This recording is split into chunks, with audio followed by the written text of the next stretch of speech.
Olivier Faure, premier secrétaire du Parti socialiste. Il nous rejoint tout de suite. Olivier Faure, je vous en prie, installez-vous et merci beaucoup d'être avec nous ce matin. Adrien. Bonjour. Bonjour. Bonjour Olivier Faure. L'Élysée a annoncé il y a quelques heures la fin de l'état d'urgence en Nouvelle-Calédonie. Pour le moment, précise la présidence de la République, est-ce que c'est une bonne décision? C'est une décision, oui, utile pour essayer d'apaiser.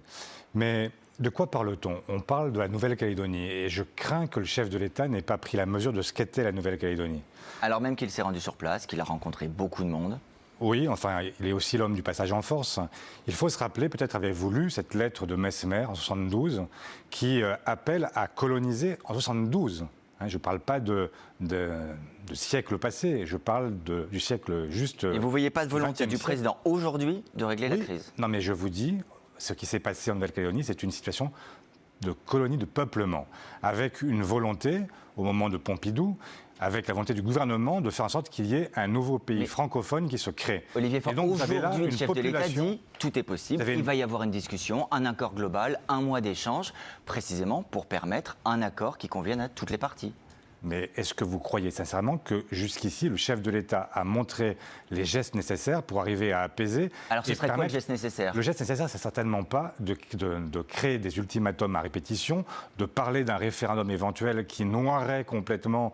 En fait, vous imaginez que les Français de métropole, d'outre-mer. Je rappelle pour nos téléspectateurs, le chef de l'État a évoqué ce week-end la possibilité de faire passer la réforme contestée par un référendum au niveau national et non pas par la réunion du Parlement en Congrès. Exactement, parce qu'il sait qu'il n'a plus de majorité au Congrès, que les parlementaires sont aujourd'hui opposés à ce passage en force, et donc il veut passer par la voie référendaire, et donc faire voter l'ensemble des Français sur ce qui se passe en Nouvelle-Calédonie, pour des gens qui, a priori, n'ont pas de connaissances précises de ce qui s'y passe. Mais sur le fond, et c'est la raison pour laquelle je vous rappelle que, c'est pour ça que je vous rappelle avec insistance, le fait que la Nouvelle-Calédonie est une colonie de peuplement, que les Kanaks qui sont devenus minoritaires dans les années 70, donc, après une volonté gouvernementale, et que ça a créé une situation qui est très particulière. Vous considérez que la France doit quitter la Nouvelle-Calédonie, que la Nouvelle-Calédonie doit être indépendante? J'ai dit que les Calédoniens doivent choisir par eux-mêmes, mais que ça suppose qu'il y ait, entre-temps, la possibilité de chercher un accord qui n'a pas été recherché jusqu'ici.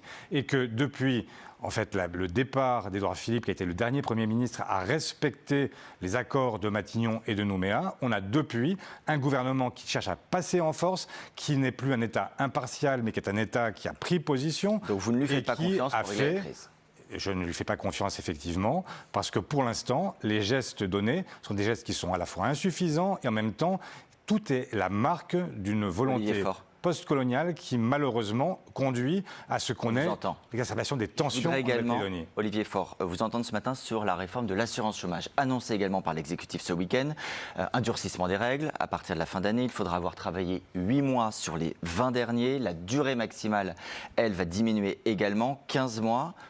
On a entendu beaucoup de réactions hostiles à gauche, vous y compris. C'est un tabou de toucher à l'assurance chômage? Mais là, on est dans une violence sociale inouïe. Vous vous rendez compte que le régime d'assurance chômage, il est excédentaire. Excédentaire. Donc vous cotisez, nous cotisons, et donc... Le gouvernement ne dit pas l'inverse, il dit que ce n'est pas une réforme budgétaire, c'est pour ramener des personnes vers l'emploi, créer 90 000 emplois, c'est l'argument. Ce qu'il ne dit pas, c'est qu'il ponctionne chaque année sur l'assurance chômage pour, en fait, venir nourrir les déficits qu'il a lui-même créés par ailleurs. Donc c'est un tabou de toucher à l'assurance chômage. Mais ça n'est pas un tabou. Ce que je dis, c'est qu'il y a aujourd'hui une violence sociale qui est complètement incompréhensible, parce que quel est l'objectif affiché? Il nous dit c'est pour qu'il y ait moins de chômeurs, mais parce que vous pensez vraiment que parce qu'on va priver un jeune qui a moins de 26 ans et qui rentre en CDD pour 6 mois de toute indemnisation, ça va améliorer quoi que ce soit? La réalité, c'est que personne n'a jamais documenté le fait que ça avait un effet quelconque sur l'emploi. Affiché par le gouvernement. Je redis 90 000 emplois, c'est l'argument du Premier ministre. La troisième réforme de l'assurance chômage. On n'a même pas évalué les précédentes, on est déjà à la troisième. Qu'est-ce que vous allez faire pour Mais je vais la contester et je suivrai le monde syndical. Passer par décret, il n'y aura pas beaucoup de possibilités de recours. Mais c'est tout le problème de ce gouvernement qui a un problème avec la démocratie, et notamment avec la démocratie sociale. Et donc, tout ce que pourra faire l'intersyndicale, je m'y joindrai. Parce qu'il y a là, effectivement, une forme de sauvagerie qui est incompréhensible et qui Donc, mérite... Vous appelez à la grève ou à la manifestation pour... Moi, je n'appelle pas, je ne suis pas syndicaliste. Et ça n'est pas à moi de le faire. Mais je soutiendrai évidemment de toutes mes forces parce que je considère qu'il y a là, effectivement, une entame à nouveau dans ce contrat social que les Français ont noué avec l'État. Le chef de l'État est en visite d'État en Allemagne. Hier, il a eu ces mots. Il y a une fascination pour l'autoritarisme qui se développe dans nos démocraties. On se dit que les choses seraient plus simples si on avait un retour au nationalisme. Est-ce que vous aussi, vous voyez cette fascination pour l'autoritarisme? Je vois une fascination d'Emmanuel Macron pour le libéralisme autoritaire. Et donc, je crois qu'effectivement, il a raison de dire qu'il y a aujourd'hui une certaine forme de fascination. En quoi il y a une fascination pour le libéralisme autoritaire chez lui? Vous pensez que tout ce qu'on vient de se dire à l'instant, de la Nouvelle-Calédonie à l'assurance chômage, il n'y a pas un problème? Il n'y a pas un sujet avec la façon dont il fait passer ses réformes à chaque fois au forceps? Oui, effectivement, il y a un problème. Quand on ne respecte plus la démocratie, quand on passe tout au 49.3 ou par décret, qu'on refuse le passage par le Parlement, qu'on refuse toute forme de contradiction, c'est un problème. La Constitution, on peut l'utiliser. On peut l'utiliser de manière très différente. Il y a des gens qui l'ont utilisé avant lui, et je n'ai pas le souvenir qu'il soit passé en France à chaque fois, sur chaque sujet, etc. Et donc oui, il y a un problème d'autoritarisme chez Emmanuel Macron. Il propose de débattre avec Marine Le Pen. Bon, le débat ne se fera probablement pas, mais il a défendu cette idée hier. Il dit « Je ne m'habitue pas à l'idée que le RN est un parti comme les autres ». Ce n'est pas son rôle d'aller porter le fer contre un parti comme le RN? Il peut porter le fer, c'est très bien, et ça, je l'y encourage. Mais enfin, c'est pas en faisant adopter la loi immigration comme il l'a fait au mois de décembre. Il y a aujourd'hui un débat Macron-Le Pen, ça vous dérangerait pas? Aujourd'hui, il y a un couple toxique qui cherche à dominer le débat public français.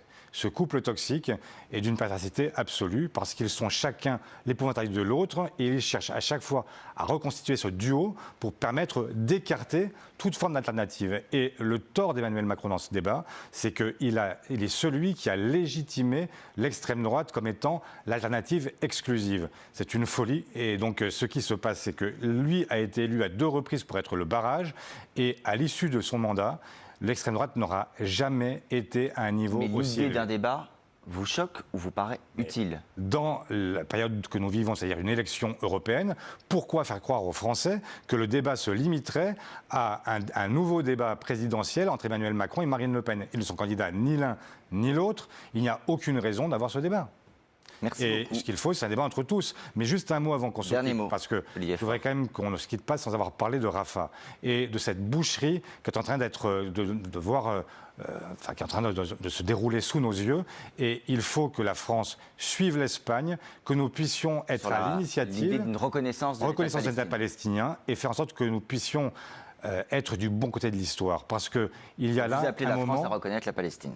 Oui, j'appelle à ce que, effectivement, le massacre s'arrête et que nous puissions avoir ce geste qui permettrait d'avoir un geste politique et diplomatique puissant, qui permette de chercher à tout tenter pour que le massacre s'interrompe. Oui, je rappelle qu'il y a eu une nouvelle frappe, effectivement, israélienne sur Rafah qui a fait au moins 35 morts selon des sources, évidemment, sur place.